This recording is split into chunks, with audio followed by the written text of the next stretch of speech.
to the MMA Fan Podcast. Ladies and gentlemen, I give you Stu and Blake.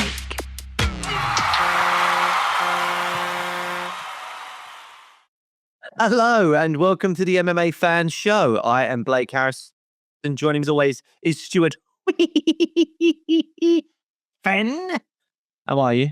I'm all right. You're where are you, mate? I'm in Antwerp.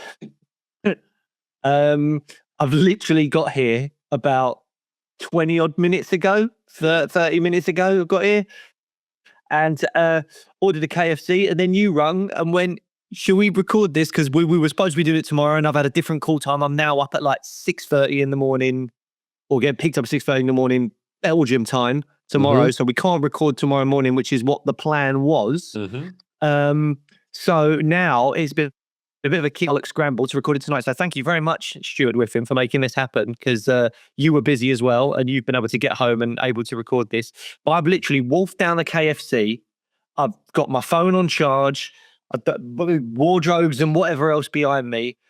But we need to talk about UFC 320 because it so much went down. Amazing. So much. Not before we mention Fat Candy, who are the sponsors of this show, and they create yummy, scrummy, freeze-dried treats, and you can get your mitts on them by heading over to their website or giving them a follow on TikTok or Instagram, and then have a little look about, treat yourself to some goodies, and then use the discount code Blake Harrison. Sweet MMA, that's SWEET MMA. Fantastic. Before we move on, we will just finish with the Sweet Candy official jingle. Blake Harrison, I'll count you in. 1, 2, 3, 4. Fat Candy. Now, I just realised there may be other cast members of the show, like literally next door, being like, what is happening? Why are they rambling on so much? And what is he singing about? Also, I've got my phone slightly propped up by a water and a little complimentary hotel biscuit. It looks quite nice. Yeah, it is quite nice. It's not as good as Fat Candy, obviously. I don't want to be advertising their competitors. I don't know if Fat Candy would be competing with complimentary hotel biscuits, but he's gone in. Looks good. Yeah. That's pretty good. Yeah. Do you know what people absolutely love on podcasts? Hearing people eating. The amount of shit I've had on like other podcasts that I do, because like someone will send us in some sort of gift, which will either be like crisps or something, and people don't like that. I think they go to their specialist. I think we've had it on our show. I think we have eating Fat Candy Skittles. Absolutely going to town on like the Fat Candy Skittles. And people have pulled you up on it, and rightfully so. Well, what I suggest then people do is go over to Fat Candy, order some, try them, and then you'll see why I couldn't put them down. Right. For anyone watching on YouTube, I've just realised, like, my curly hair coming out my cap, I've got like little devil horns. I quite like it. I think it looks quite cool. Do you like that? Yeah. It's like a mini Wolverine type vibe I got going on here. Yeah, you may be overplaying it a little bit there. Yes, a mini Wolverine. Yeah. But, I'm just trying to throw my name in the ring. You know, Hugh Jackman can't do it forever. Yeah. Someone's got to play Wolverine. Maybe you're a little on the lean side for that role. I don't know. I'm just fucking dare you. I tell you what, I am, Stu Whiffen. I'm too tall for that role. Oh right, yeah, of course, yeah. Wolverine's supposed to be about 5'4". Yeah. Did you know that, Stuart Whiffen? Yeah, that's why you didn't get the audition. Too tall. That's it. Yeah. Too tall. Yeah. Too tall. I don't know how tall Hugh Jackman is, but you know, obviously, he must be 5'4", because that's what Wolverine's supposed to be. Exactly. Yeah.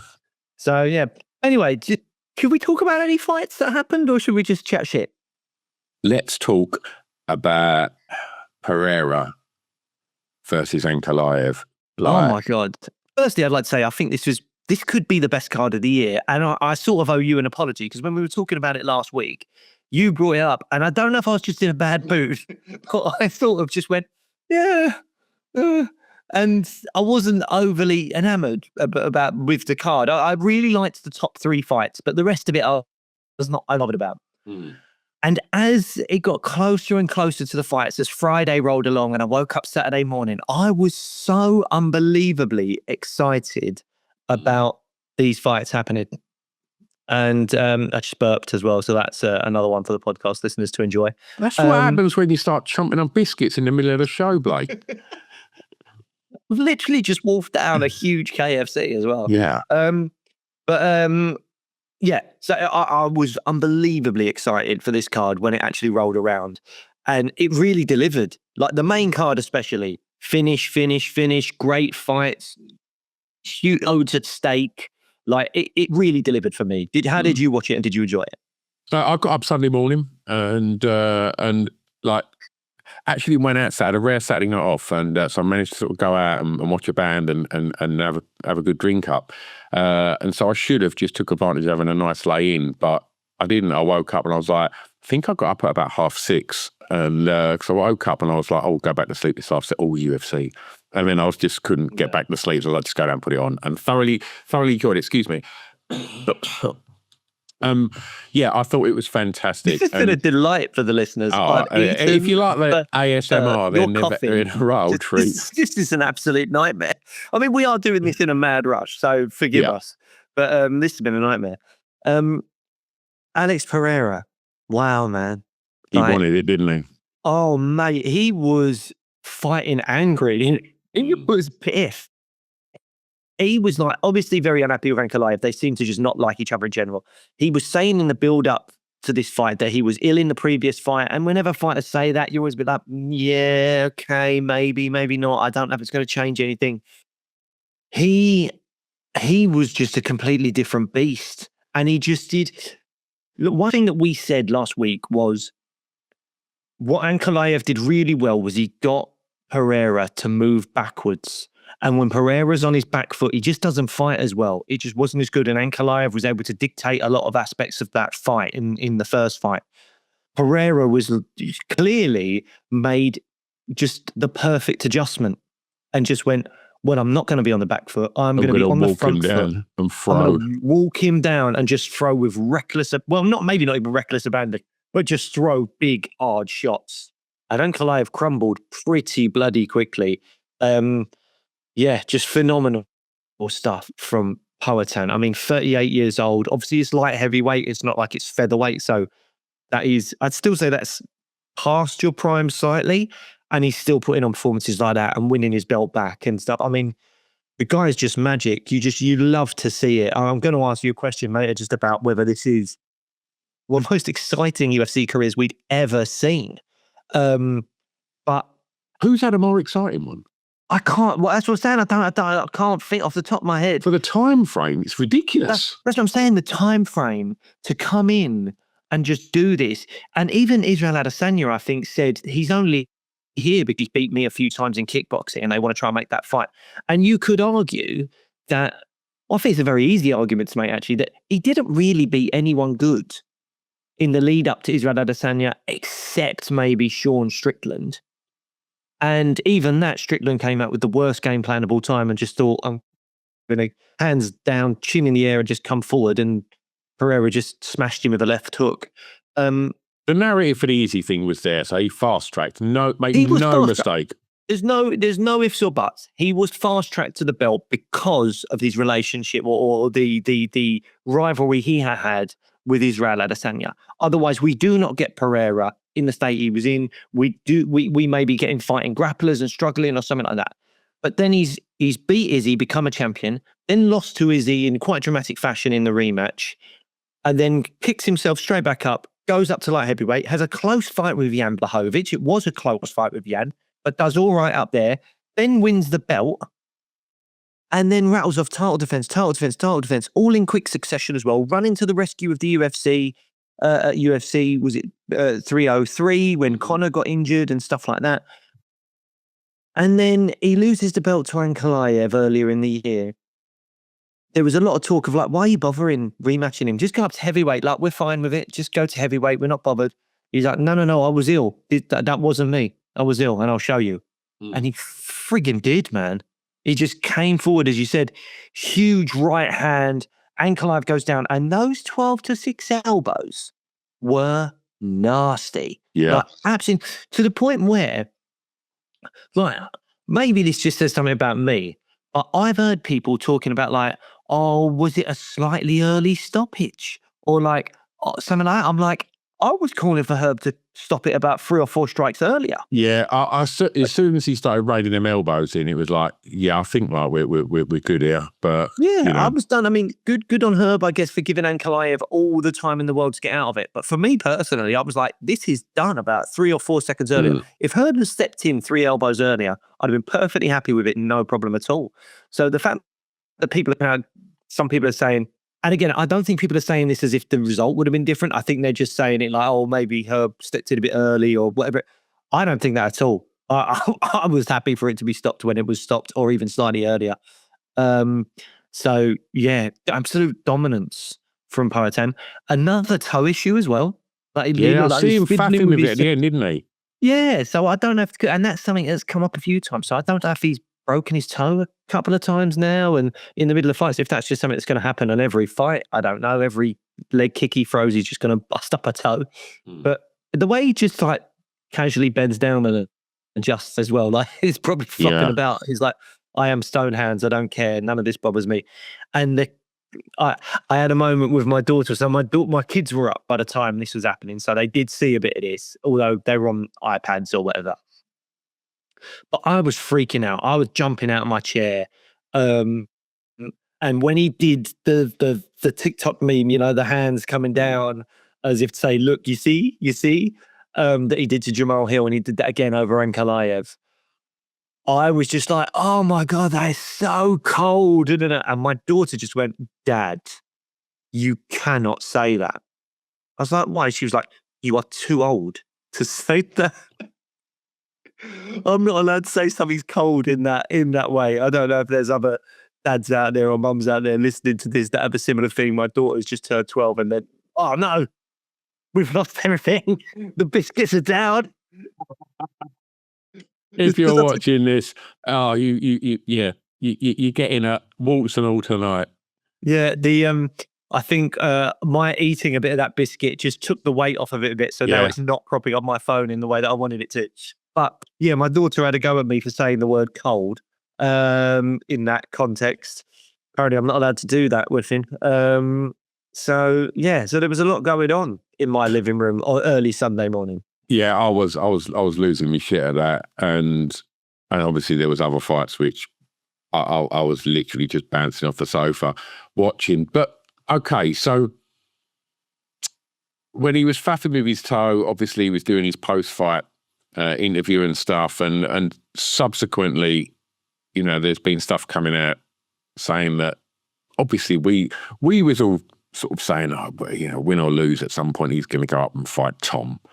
But you've just presented some information to me that says that that's not the narrative that he's leaning into. I think he was going to call someone out, and then obviously he made the speech to John Jones, his brother who passed away. Well, yeah. I mean, so here's the thing. Initially, when Alex Pereira was like, oh, let's have a moment's silence for John Jones's brother that sadly passed away, I think at the age of about 39, incredibly young, very sad. I don't know what went on there. I know he's a former NFL player. I don't watch the NFL, so I don't know anything about him other than he's John Jones's brother. But Alex Pereira to say, let's have a moment's silence for a guy that was not involved in MMA. Yes, he's brother of what people consider to be the GOAT. But as far as we're, Alex Pereira had no relationship with this man. This man wasn't a UFC fighter or an MMA fighter at all. As soon as that happened, I went, this is interesting. Why is he doing this? And is he trying to get on John Jones's good side so that John Jones gives him the fight? That was my initial feelings immediately. And that was, I think, sort of confirmed. But then in a podcast interview where he was talking to Chris Weidman and someone else in some kind of UFC podcast, they were saying to him, well, what do you want to do next? Do you want to go up to heavyweight, blah, blah. And he's like, yeah, heavyweight. And they were talking about, oh, Tom Aspinall. He's like, no. I want John Jones at the White House. So very classy of Alex Pereira to be like, I'm going to call out John Jones. Oh, I've heard about his brother's passing. Let me just do this. But I still think it was targeted in a good way, in a positive way, in a very respectful way. But the fact that he was mentioning John Jones at all in that moment, to me, planted all those seeds that that's what he wants to do, and he confirmed it later on. I mean, really, there's 4 options for Poatan. We know what he wants. He wants John Jones at the White House, and we can get into that in a minute. The other options are Tom Aspinall at heavyweight, Jiri Prochazka, because we need to get onto the fact that Jiri Prochazka did an absolute phenomenal performance, at least in round 3 of his fight with Khalil Roundtree. You've got Carlos Ulberg waiting in the wings as well. And obviously you've got John Jones now. Who do you want to see Poatan fight? Tom Aspinall. Yeah, that's what you want. If not Tom Aspinall, Carlos Ulberg, because like Yuri's had a go, and John Jones, I'm just not interested in just the name John Jones or discussions about John Jones fighting. John Jones, there's one fight that John Jones needs to take or should have taken, and he didn't. And he held up the UFC heavyweight division for a long, long time, and I've no interest in him. And in fairness to him, he's not necessarily responded to any of this as far as I'm aware at this point. Well, he's going through a lot, obviously. Let's just say that. I don't think he's going to be going. I think actually there was a tweet or something. I don't know if I think I saw something on socials. So forgive me if I've not got the right sources, but he just put "Wow, Alex" or something like as in like in a positive, like as if like thanking him, like oh, what a moment, thank you so much. That's like so respectful and what a lovely thing to do. That was the impression I got from the tweet. I saw someone grab it on social media and do something with it. So if that is the truth, if that is what he's done, then that is obviously, we can keep saying, but I don't think John Jones is thinking about promoting a fight at the moment. He's just, I think quite suddenly lost his brother, who again, 39 years of age, incredibly young. I don't know, but maybe he's got kids as well, and you're looking at your nieces and nephews, and what a huge loss to that family. So I think there's a lot can change in 3 weeks, Blake. I think if for some reason we see Cyril Gane stop Tom Aspinall, get a KO over Tom Aspinall, I think Pereira goes for Gane, because I think that's his best chance of securing that belt is against Cyril Gane. I disagree. Really? Yeah. I think Alex Pereira thinks that beating John Jones at heavyweight is more enriching to his legacy than winning the heavyweight belt. I think, and also Poatan's 38. He's getting on a bit. He's not got long left, I suppose, at this top level. Go for Jones now. You can always maybe fight for the belt at another time. He only has to get like 1 or 2 wins at heavyweight. Heavyweight, such a fight John Jones at heavyweight or at light heavyweight? Yeah, no, at heavyweight. John Jones ain't coming down to light heavyweight, I don't think. So it would be at heavyweight, and it would be, if Alex Pereira loses that fight, which I think he'd be a big underdog because Jones would just wrestle him, then he will go back down to light heavyweight, defend the belt, win his belt back, or he could stay at heavyweight, fight someone else, get a win, and then he'd be thrown straight into a title shot anyway, because heavyweight is quite crap at the moment.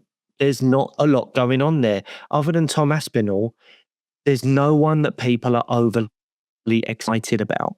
So that division needs Alex Pereira, even if he's coming off a loss, really. And a loss to John Jones is, oh well. So who cares? Everyone loses to John Jones. So, yeah, I think he's eyeing that up. And the thing that I think makes an awful lot of sense, it's not right, but this is the way I think it's going to go, is John Jones wants that fight. John Jones has been talking about coming back for a White House fight. He said that's what's motivated him, blah, blah, blah. John Jones wants nothing to do with Tom Aspinall. He wants nothing to do with him.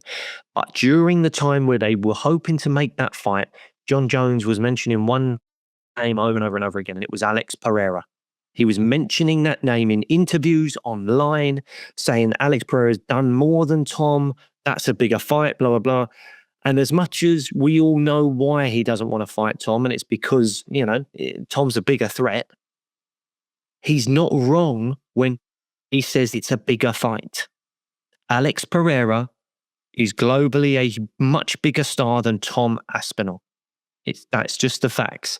So John Jones is looking at it and going, I can fight a bigger name, earn more money.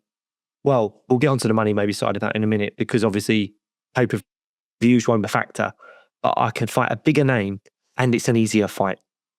And that's, if you're a prize fighter at the end of your career, you want big names, big prestige, minimal risk.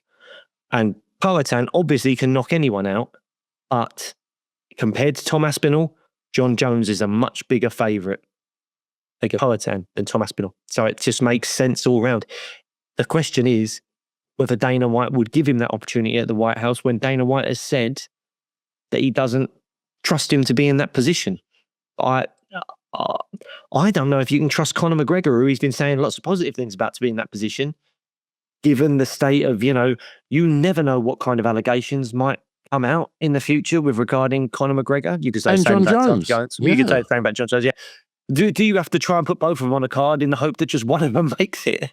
Given Crazy, all the stuff that's gone on with them in the past. Conor isn't someone that usually pulls out of injury, but he did at UFC 303. So I don't know. It's interesting. I don't know who Dana would. Well, he seems to trust Conor more, but I wonder if he's sort of punishing John because of what happened with Tom Aspinall previously. Look, we know the UFC money talks, and yes. And if but at that point, it's not about money, because pay-per-view model's gone as of January. True. And you won't be able to sell that many tickets at the White House. You'll be able to sell them for a premium price anyway, because it's the White House. You put John Jones and Conor McGregor on the same card. On one side, I think that's a lot of expense for the UFC that they don't need to do. But equally, Dana White has said that he wants the White House card to be the greatest card they've ever put on. Now, if you have a co-main event with John Jones and Alex Pereira, and your main event is Conor McGregor versus whoever, or flip those around, although I don't think Conor McGregor would be co-main event for anyone. But if you did that, I mean, that's the biggest card of all time already, and without putting anything else on the card. What do you think? Can you do a card with Conor McGregor and John Jones on the same card? One of them has to be co-main. Well, if Conor's not fighting for a belt, then surely the belted fight should, in theory, top the card. And if but Jones and Poatan wouldn't. There's no belt there heavyweight. Yeah. I don't know. There's a hell of a lot of ego there.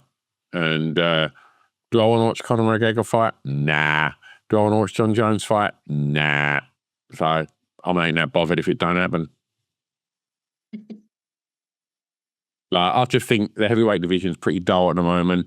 Pereira, go up, fight Tom Aspinall, be great fun. I do want to see John Jones fight. I want to see him fight Tom Aspinall. But if you got John Jones Pereira, I'd be intrigued. I'd be very intrigued. Big kick in the dick to Tom Aspinall as well. It would the UFC doing that. It would be, but I mean, Donald Trump, is, I think, probably going to control a lot of this card. I don't know how. Jesus Christ. I wonder if there's going to be something going on where he's like, yeah, I want Conor and John. And apparently, John Jones did the whole Trump dance after his last win, and they seem to be buds, and Conor's been at the White House a few times. So maybe Trump wants all his boys there. The President of the United States wants to put on an event in his back garden with John Jones and Conor McGregor. How insane is that whole sentence? Mate, can you imagine if it actually happens that? Imagine if you've got Conor McGregor, Michael Chandler, and you've got John Jones, Alex Pereira on the same card, and then they'll throw some other half-decent fights at it as well.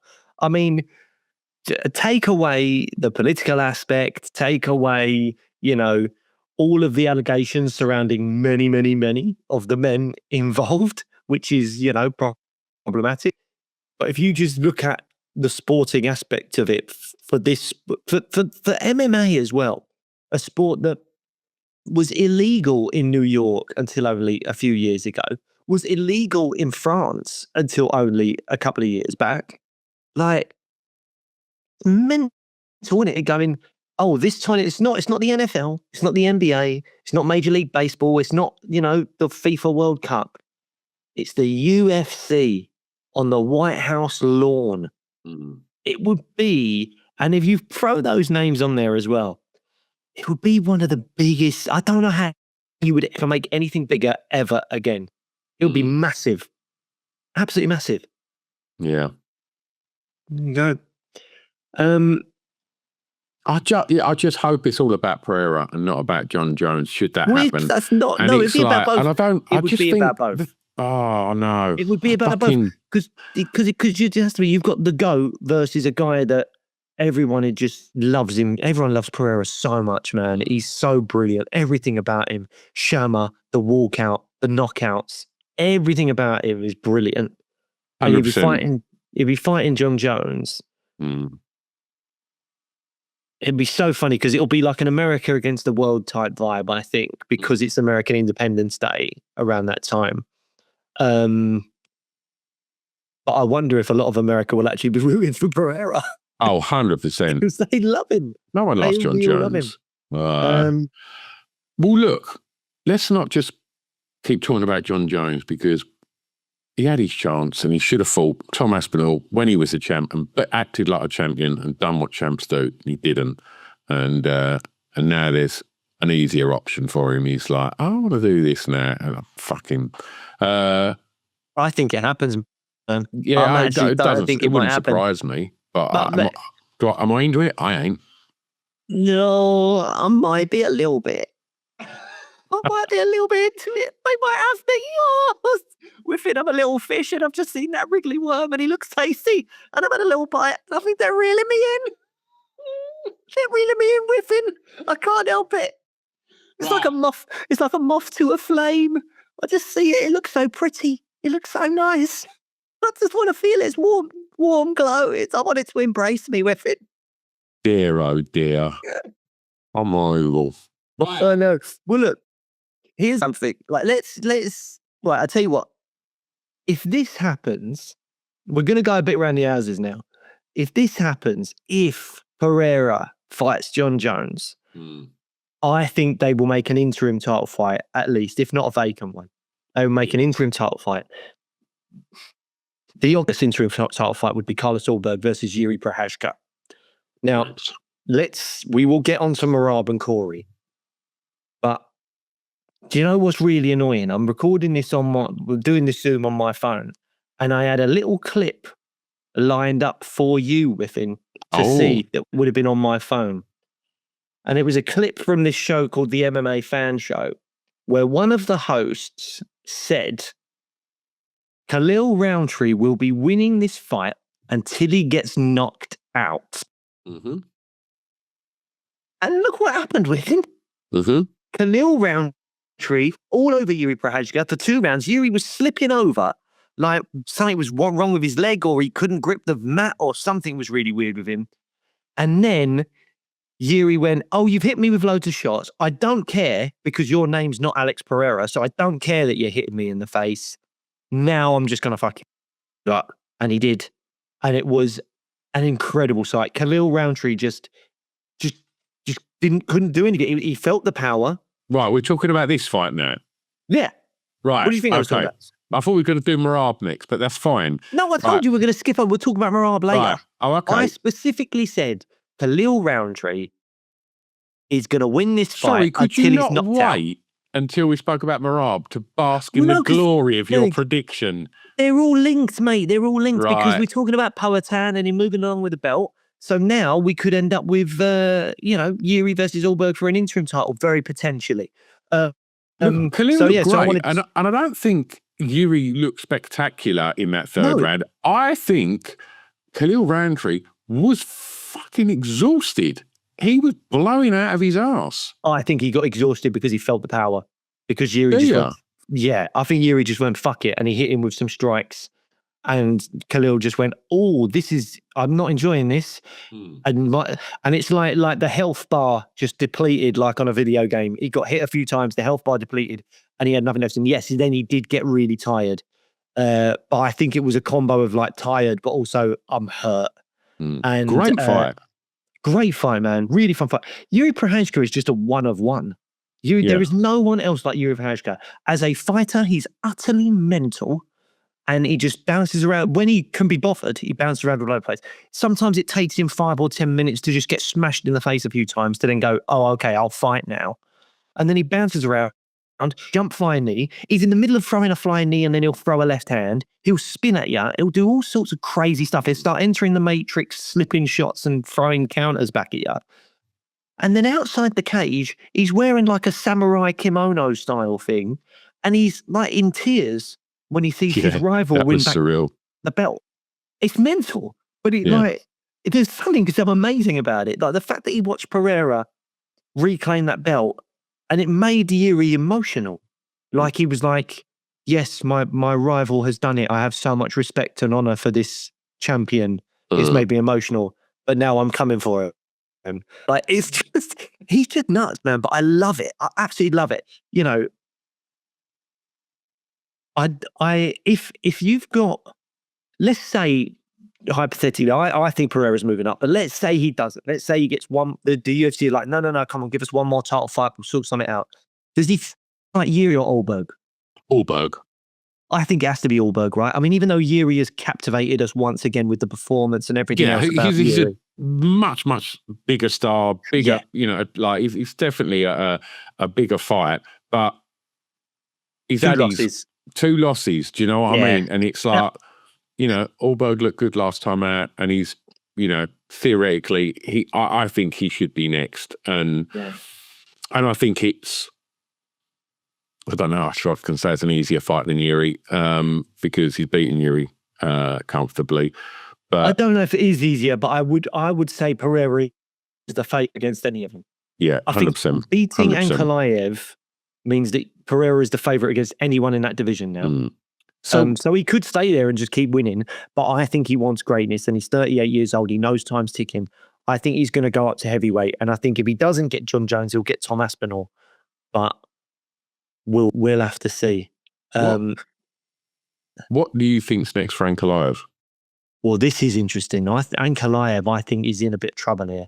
I think he's in the same spot that maybe Belal Muhammad is in, where he was a champ, but he didn't defend the belt once. Belal didn't get destroyed by Jack Della Maddalena in the same way that Pereira destroyed Ankalaev, but this was so one-sided. They're both unpopular champions. Yes. And the thing is, when you look at the manner in which Pereira beat Ankalaev, it almost makes the trilogy in a lot of people's eyes not worth it. That people aren't going, well, they're 1-1. They're going, well, Ankalaev won a really close decision and Pereira just smashed him up inside about 90 seconds. We don't need to see a trilogy.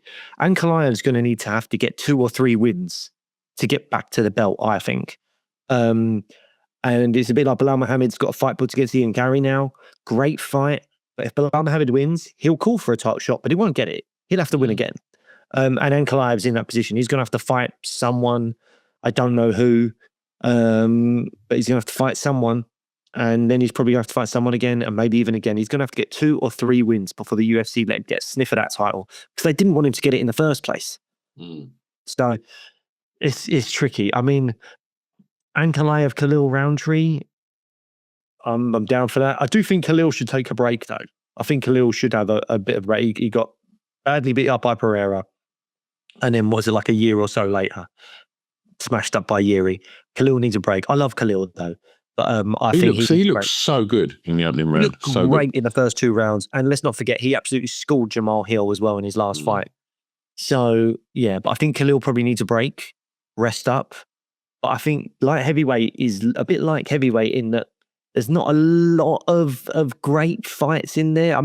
It's better than heavyweight in terms of the fact that it's got Pereira, it's got Jiri, Allberg. But there's not a huge amount going on there, I don't think, in terms of fresh challengers other than Allberg. So, yeah, I think Ankalaev's got a long way back, though, because I don't think UFC want to give him a title shot. Yeah, I agree. Yeah, going to be an intriguing one for Magomed. But, yeah, I think if we get a Jiri Prochazka versus Carlos Allberg interim or vacant title fight, I'd be pretty happy with that. I think that's a really fun fight. Yeah, absolutely. I would lean Jiri, just because unless you're Alex Pereira, you can't hurt him. Mm. You just I can see Olberg doing what Khalil did, winning the first couple of rounds, and then Jiri just goes, "Okay, let's go, hit the turbo button, boom." And then that's it, because Jiri is just so special, and I love him. I think he's absolutely nuts in the best possible way. Yeah. Shall we move on to Merab Corey? I'm not going to lie. This my heart was a little bit broken for Corey, because I think he's going to struggle to get back to the belt as well. I think anyone's going to struggle to get that belt at the moment, because But even a Merab. title shot, I mean, I think I know what you're Corey's not gonna saying. get a title I shot. know what you're saying. And I feel like he did well at points. For me, he won round 1, and then something happened in round 2 where Merab just caught him, and Corey really felt it. And then Merab got a 10-8 round, nearly finished him. For me, that was a 10-8 looked round. all right in round 4 as well. I gave him round 4 as well. He seemed to come back, but it was like the fact that he lost a 10-8 in round 2 really done a number on him, I think. And then he was recovering, lost round 3, and then round 5, like he never got held down. But every time he got back to his feet, Merab was just able to pull him back down. Again, I don't think Corey looked tired either. I think cardio-wise, Corey looked great. He couldn't separate for long enough. And I think the fact that he got hurt in round 2, he was always recovering. I think he was maybe a little bit buzzed for a while. But yeah, it was a good showing, but it wasn't. At no point did you think he's going to win this, or Merab's in trouble. Like, it didn't clip him or anything like that. Merab was never in trouble, whereas Corey was in big trouble in round 2. Do you think there's an opportunity? Is the fastest way back for Corey to beat Sean O'Malley? Because that's the fight to make, isn't it? Because that's the fight we've not seen yet, and I think that's a really fun fight. I want to see it. I don't think the UFC are going to be that bothered about making it. Maybe they will. What do you think they're going to do with Merab then? With Merab, it's so tricky. I think they might do. Well, Merab wants to fight in December. He wants to fight again and defend the belt for the 4th time in a year, which I think is unprecedented, to defend your belt 4 times in a year. And the only option is Petr Yan. I have no want for that fight. I have no excitement for it whatsoever, because Yan was so easily handled by him previously. I mean, 50-45s across the board. It was not competitive at all. Like, Corey was way more competitive than Petr Yan was. And I know that, rematches don't always go the same way. Look at what happened with Pereira and Ankalaev. But I just don't see it. I just think Merab is head and shoulders above everyone else at the moment. I think the only guy that can really challenge him is if Umar gets back there, because Umar won those first 2 rounds and then he just got tired. Umar, in a year's time, maybe that's a problem for Merab. Who knows? Or it's a closer fight. But I just don't see anyone being a problem for him. And that leads me to ask the question, do you want to see him at featherweight? I mean,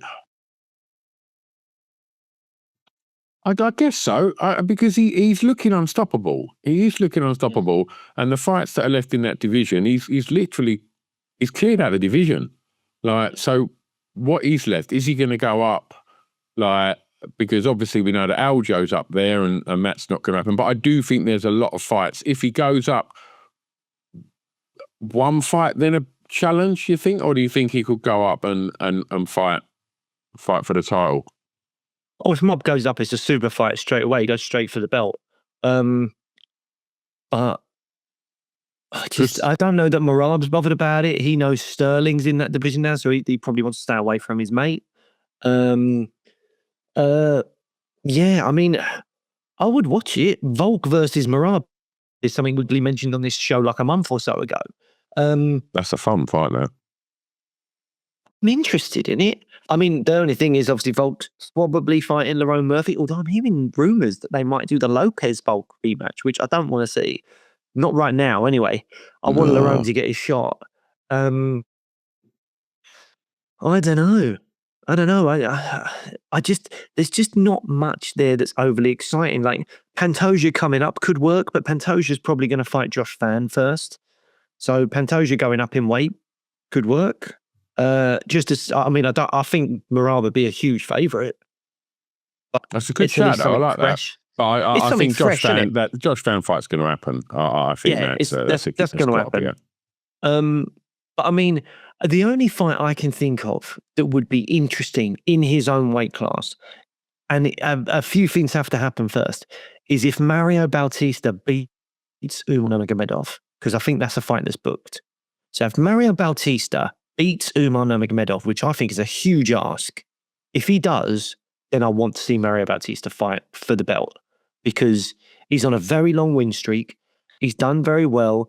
It's not been the most captivating or the most exciting always, but he's beaten what's been put in front of him. Umar Nurmagomedov is the closest thing we've got to Merab having a difficult fight for a long, long time. So if Mario beats Umar, that's the fight to make. But we've got to wait a while. I can't remember when that fight's booked for, but we've got to wait a while. And Merab doesn't want to wait. He wants to get a fight in now. So I don't, if they make Petillard, I mean, well, what else can you do? We just see Merab do Merab things again. Yeah. And that's it. Obviously, fighter of the year already without a fourth title defense. He's fighter of the year. Oh, Yeah. bloody biscuit him. But yeah, and so there was obviously lots of other fun fights on the card. Is there any that you want to sort of touch on? I do want to touch on some of them. However, I wonder if the other biggest talking point of the weekend was over in the PFL.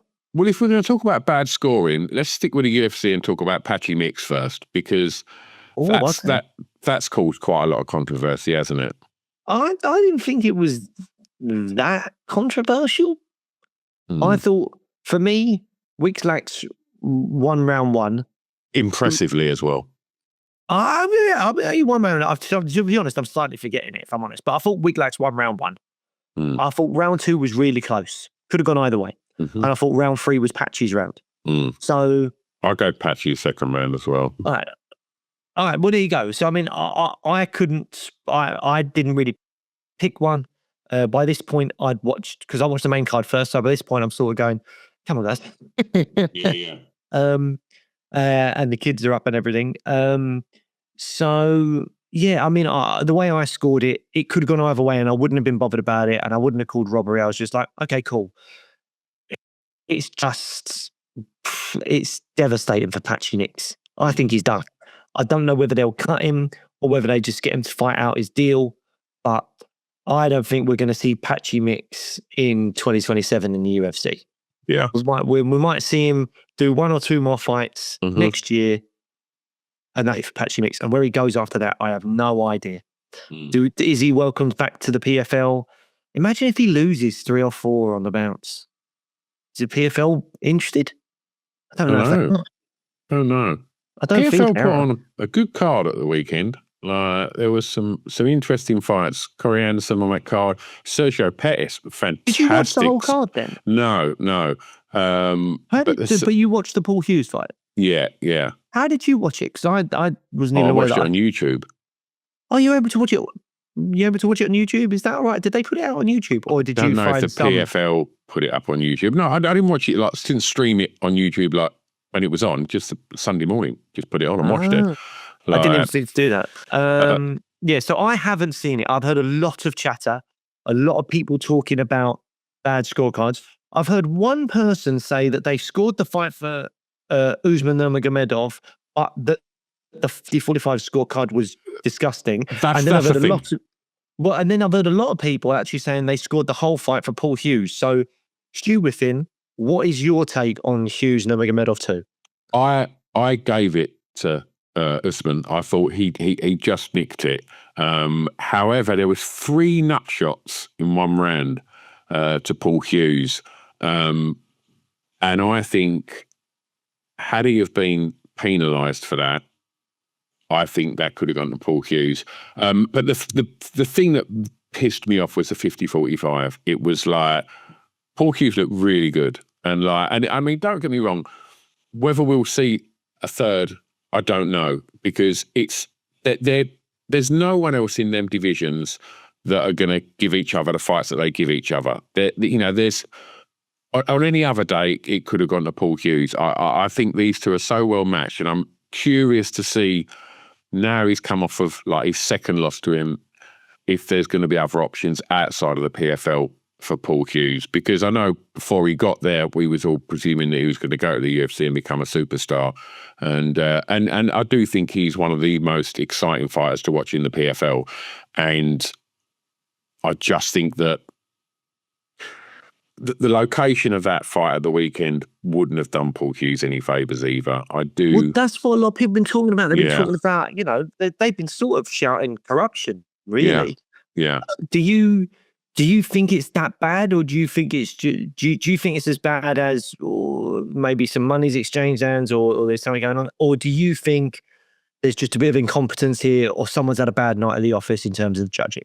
The person that gave that 5 rounds, like all 5 to 50-45, Usman, like needs to be gone from judging fights. Because You reckon it was that bad? You can't even see a world in which it's 50-45. not at all.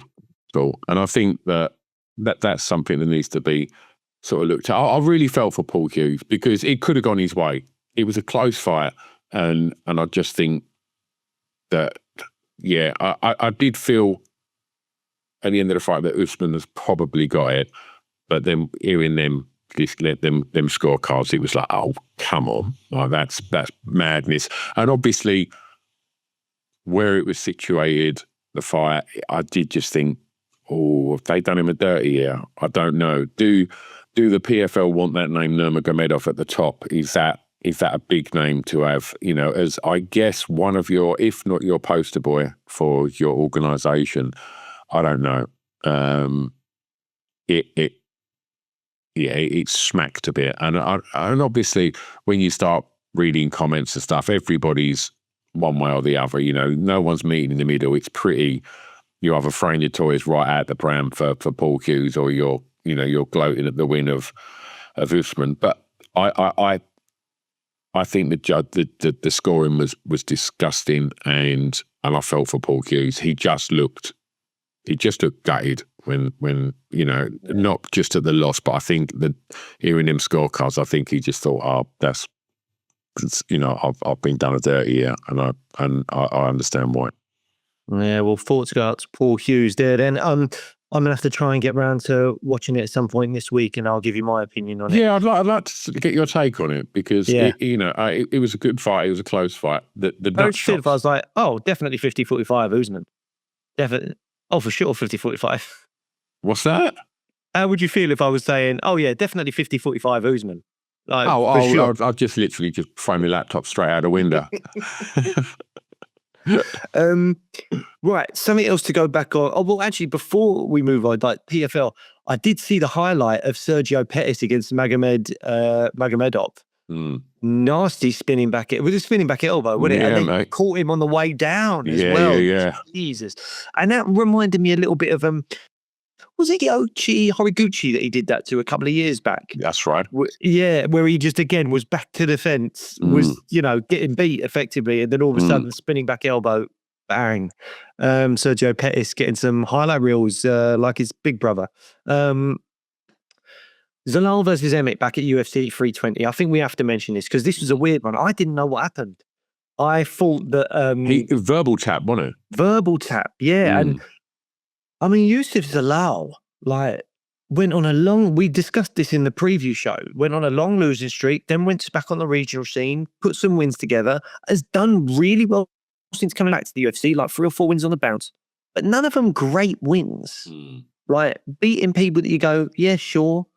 I mean, the Calvin Kattar wins was his best one, and that was Calvin Cater's full loss or something on the bounce. It wasn't the Calvin Kattar we know from 3-4 years ago.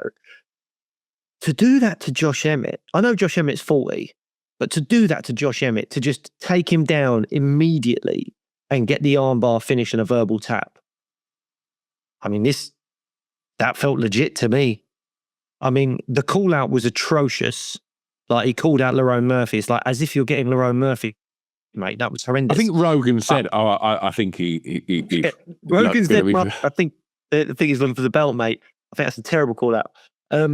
But, you know, Mobzar Evloev is kind of not doing anything at the moment. No one knows what's going on with him. You could have called him out. Jan Silva's coming off a loss, but he's ranked higher than you. You could call him out. I mean, Diego Lopez, maybe, but there's talk of maybe him getting a shot with Volk, which I don't understand. But that would have been a better call out. Like there's loads of call outs you could have made. Not Lerone Murphy, who people are thinking is going to go and fight for the belt in a minute. Yair Rodriguez, you could have called out. Like, I don't know, man. I just thought it was a really bad call out, Yusuf Zalal. But other than that, what a performance. Yeah. Flawless. Just quick takedown, armbar. Thank you very much. I can fight again in 2 weeks' time. Yeah. Like, and that's what you want to see from Yusuf Zalal more than anything. Just like, give me a guy ranked above me in the next 2-3 months. Where's he ranked now? Oh, well, it might change. I'll have to look this up. I can't do it because I'm not on the internet here. So I can't do it because otherwise I'll be getting off soon. Yeah, I'm just wondering if he's above Arnold now. I think he was 9th. Oh, and right. it was 8th. So I think he's going to be ranked 8th. But again, they might throw him above someone like Arnold because, you know, Arnold hasn't fought in ages, and that sometimes they do that kind of stuff. Yeah. So, yeah, no, I mean, I think there's a lot of fun fights to be had in that division. Like Lopez looking the way he's looking, Lerone looking the way he's looking. Let's just keep them positive thoughts that Lerone's going to get that shot. And obviously, you know, Silva's a star, and you know, even though he's come off that loss, I think there's loads of fun fights for him in that division. Yair's, you know, a huge name that can deliver really fun fights as well. So I think, yeah, throwing in him into that mix as well just fuels the flames. Love it. Aljamain Sterling. Aljamain Sterling would have been a good call out. Like any of those. That's a really good shout. Yeah, any of those. Someone ranked above you, big name, any of that. You can't call out Lerone Murphy. He's just, there's not, I don't know. I don't know where some of these fighters' minds are at when they do these call outs. Just not realistic. Joe Pyfer turned it around in round 2. He was getting beat up by Magomed Sharipov quite a bit. And then, not Magomed Sharipov, sorry, Abus Magomedov. And then, yeah, Pyfer came back. Big right hand, just went full Pereira on him and just walked forward, big right hand, took it to the ground, got the rear naked choke. Gautier looked phenomenal. And I don't know much about this. Apparently the story is that the Manchester top team coach, Lionel Murphy's coach, forgive me, I can't remember his name. He was looking at like Manchester City and Man United and how they get stars in from all over the world when they're young and train them up to be members of the team. And he thought, oh, well, I can do that with MMA. And he's gone over and grabbed Gautier from Cameroon and said, look, we've got really good training facilities here. Come and live here and work here. And by God, he looks like an absolute beast, doesn't he? I mean, I know. It smacks of like, and this is a lazy comparison, but seeing how stacked he was and how he just, it's like watching Francis coming through. It just looked like just a dangerous, big hench monster. Just like, yeah, he's got like a Brock Lesnar vibe about him. Not that he's a wrestler, but he just looks athletically far superior than anyone else is in the cage with. It looks like, this is the superhuman fighting a regular human. Yeah. And Vines just didn't have anything for him. Now, granted, I've not really heard of Vines. I don't think he's up to much. So Gautier's not fighting any kind of great level competition yet, but he's young. He can build up, and he just has something about him. And obviously, working in that gym with the likes of Lerone and people like that, you're going to learn a lot and do well. Vines seemed to get a bit scared of his power, shoot for the takedown. Got to hit him with a couple of elbows, and I wonder if he was knocked out on his feet just from the elbows that he gave him whilst the guy was trying to take him down. Yeah. And then the way he sort of peeled him off of him. Yeah, just lobbed him. Like... It was like Big Brother, Little Brother vibes. It was like there's a 5-year age gap between these two. One's like 14 and one 9. And he just pulled him off of him and chucked him to the ground. Yeah. And then just hit him with a couple of huge, like scary punches. Like, you know it's bad when you're watching it going, it feels a bit scary. And that looked like it looked almost like there's a guy in there with a guy that's like just 2 weight classes above him, and he shouldn't be in there with him and stuff like that. So Gauthier might have a big future on him. We'll have to stay tuned and see what happens there. Santos with a big KO of you was showboating loads in round 1. And he got absolutely starched in round 2. That was in a weird catch weight bout. I don't know what went on there. I don't know if both guys missed weight or what. We've obviously spoken about the difficulties of poor old Patchy Mix. We don't know where he's going to go from here. What a sliding doors moment it might be, like how it would have been if he'd have stayed in the PFL. What would have become of him? Who knows? And Edmund Shabazian got a great TKO win with just 2 seconds left of round 1.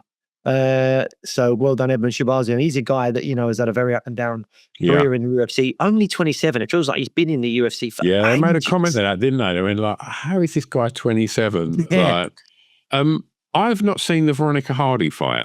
Now, I haven't. There was was it an armbar finish or was it a decision? Did she stop? There was something with an armbar that happened. From what I gather, Veronica got her in an armbar, and very similar to the Neil Magny situation, thought the fight was over on the buzzer because she said she felt her arm like cracking, and like I'm speculating from watching the interview with Veronica today. Obviously, she didn't get the win, but I think she thought at the end of potentially the first round that she nicked it. Like, but I think she thought she'd done it, but it hadn't. The buzzer had gone, and all right. Yeah. So I didn't get to watch the fight past prelims, so I didn't watch those. But I mean, it was a fantastic card. I absolutely loved it. And Shama forever. That is just I just don't know if we've ever had a more exciting career, as we've mentioned, in a short space of time. Someone that's just captivated the fans so quickly. Someone who doesn't need to trash talk, but has these little catchphrases and little things that fans love. Doesn't need to talk English. And then he just puts on performances that you're like... As long as he says Sharma. Like, we're like, yeah, brilliant. Like, you just do you, because like you're beyond exciting and like just fantastic. Absolutely fantastic.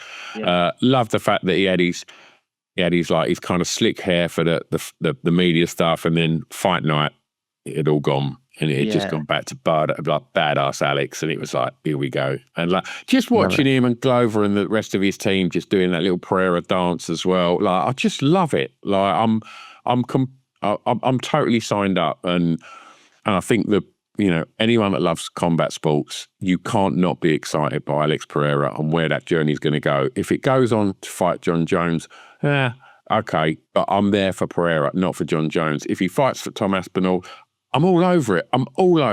I just think... I didn't want to interrupt you, but do you know who called him out only like a few months back? Go on. Alexander Usyk. Alexander Usyk in an interview was asked about his next 2 fights or whatever, and I think he's already gone against this. But I can't remember if he was saying it was maybe fighting... who's the British guy that I think he beat? That beat Anthony Joshua beforehand. Dubois. I think he was like, I might fight Dubois, or maybe he was even talking about Joseph he's Parker. just beaten Dubois. Yeah, that's what I'm saying. This is an old interview, it was months back. Yeah. He's like, I might only have 2 fights in me. Fight Dubois, or maybe even he was mentioning Joseph Parker or something like that at the time. It was a while ago. Yeah. And he said, and maybe a super fight, maybe as Pereira. Can you imagine? You imagine Pereira. I don't want him leaving MMA. I don't want him going to boxing. I want him to stay in MMA. But you imagine, like, Alex Pereira goes, all right, I've fought John Jones, win or lose, what happens.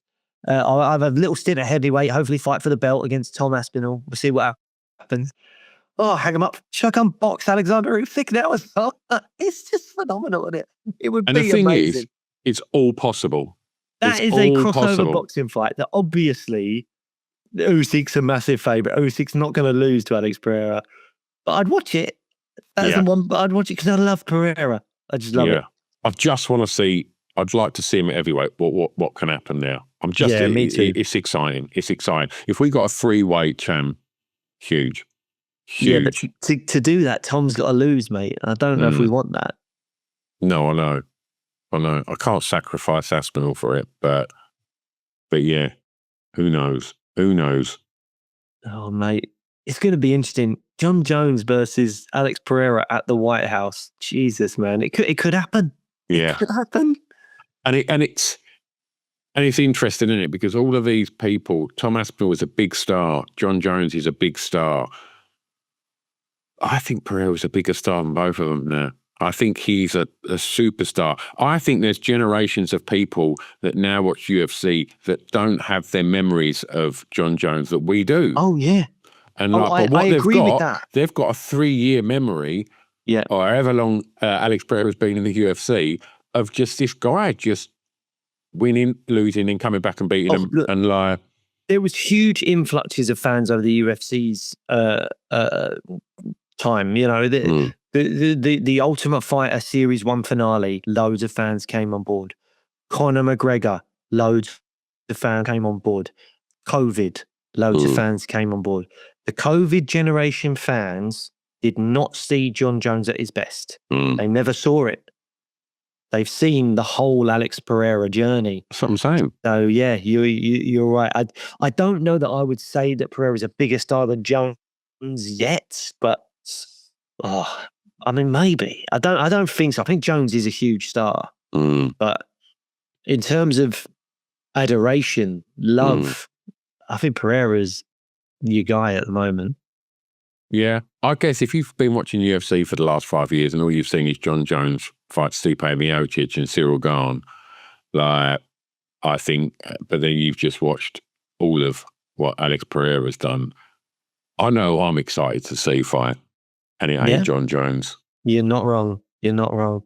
Right.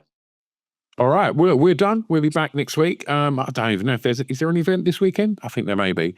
There is an event this weekend. We should probably briefly touch it because I think it might be a half decent one, actually. The event this weekend is just waiting for the old hotel internet. Probably I bet no one can use the internet at the moment because I'm on the phone to you. Or I'm zoomed to you. Oh, it's not working. Let me see, but I can find it. Come on. This is what the viewers have come for. Us and bad internet. Let's have a look. Let's have a look. What have I got? What have I got? Yeah, for some reason I can't get it up. The UFC is an illegal website in Belgium, apparently. Oh, what we got? What we got? Okay, UFC Fight Night. We have Charles Oliveira versus Mateusz Gamrot. Is that this weekend? Yeah, Sunday the 12th of October. Davison Figge versus Montel Jackson. Vincente Luque versus Joe Alvarez. Oh, that's a great fight. Ricardo Ramos is fighting. Who's on the prelims? Let's have a quick look. There's nothing massively exciting on there, but that's some good fights, Stone. Oliveira Gamrot, Montel Jackson versus Figueiredo. Montel Jackson's looking really good. That's a great fight. I'm surprised Davison Figueiredo's back so quick after his knee got popped by Corey. Yeah, I'm quite surprised at that. That really don't feel like that long ago. No, it doesn't. But and then what was the other fight? Oh, Luque versus Joel Alvarez. That could be a real fun fight. Yeah, that could be a really great fight. So so we'll touch on that on next week's show, amongst all the other news and such that happens in the world of combat sports. Other than that, head over to Fat Candy, use that discount code Sweet MMA, and everything else aside, we'll see you next time. We'll see you next time. Just remember, I called the Jiri Khalil fight. Thanks ever so much for listening, everyone. Right. It's been absolutely smashing. Right. Okay. Exactly, to a T. To an absolute T, mate. Tragic, man.